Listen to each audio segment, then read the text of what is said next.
Alors, la Pologne est sur le point de finaliser la commande de 96 hélicoptères d'attaque AH-64E auprès de Boeing, afin de remplacer les hélicoptères d'attaque 1000 Mi-24DW End de conception soviétique par 32 nouveaux appareils dans le cadre du programme Kruk Corbeau. Varsovie lança un appel d'offres en décembre 2020. Pas moins de 5 industriels y répondirent, à savoir Leonardo avec son AW249, Turkish Aerospace Industries avec son T129 Attack, Airbus Hélicoptère avec son Tigre et Bell Hélicoptère, le AH-1Z Viper, mais aussi Boeing avec son AH-64E Guardian Apache. Cependant, la compétition tourna vite à l'avantage des constructeurs américains.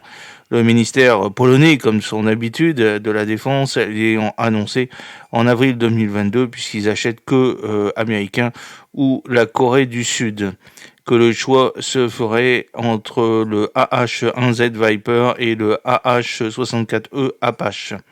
Il faut savoir quand même que la totalité ou presque de l'argent qui est investi dans la défense polonaise provient de l'Union européenne et une grosse partie en réalité de la France.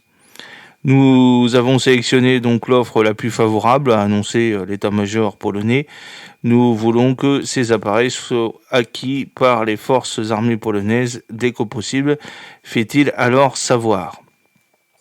Seulement, avec la guerre en Ukraine, le nombre d'hélicoptères à commander faut multiplier par 3 et en septembre 2022, Varsovie fit savoir que Boeing venait de remporter le marché, mais il restait encore plusieurs étapes à franchir avant d'attribuer officiellement ce contrat.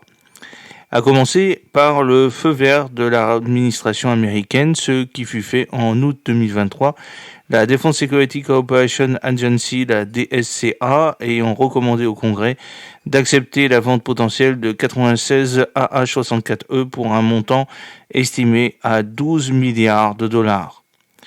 Ensuite, conformément à sa législation, la Pologne devait trouver des accords de compensation industrielle avec le parti américaine, l'objectif étant d'impliquer des entreprises polonaises dans la maintenance des hélicoptères via des transferts de technologie et de savoir-faire.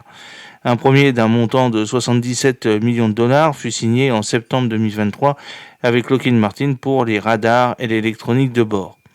Il aura fallu attendre presque 2 ans pour qu'il en soit fait de même avec Boeing et General Electric. C'est en effet ce qu'a annoncé Paweł Bejda, qui est vice-ministre polonais de la Défense, ce 5 août 2024.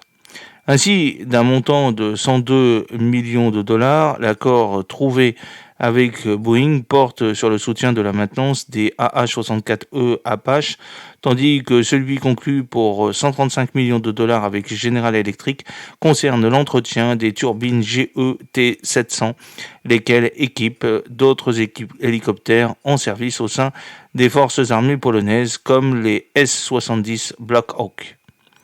L'armée polonaise est sur le point d'accueillir donc ces hélicoptères qui renforceront réellement son état de préparation et sa sécurité face à ce qui se passe au-delà des frontières de la République de la Pologne, et c'est-à-dire la guerre en Ukraine, a commenté M. Brejda. Désormais, la commande des 96 AH-64E par Varsovie ne devrait pas tarder à être signée, l'objectif étant que ces appareils puissent être livrés entre 2028 et 2032. Probablement que le montant de la facture sera inférieur aux 12 milliards annoncés, la DSCA ayant généralement la main lourde dans ces devis. À noter que pour commencer sans tarder la formation de ces équipages, le ministère polonais de la Défense négocie aussi la location d'hélicoptères AH-64D devant être prélevés dans l'inventaire de l'US Army. J'espère que cette petite vidéo vous a plu. N'oubliez pas de cliquer sur le pouce pour la promouvoir, de vous abonner si ce n'est pas encore fait et de partager cette vidéo sur vos réseaux sociaux. À très bientôt. Fidèlement, Jean-Luc O.